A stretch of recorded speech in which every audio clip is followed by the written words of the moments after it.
So as you can see in the recent video, I made a couple of boring bars, and I just lightly turned down the front edge, and I will probably machine off a little off the bottom lip too. But there you go, simple boring bars. If you have any basic CAD CAM, just take the measurements off your inserts and configure the angles appropriately.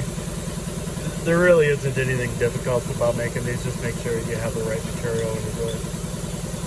Any questions, feel free to ask.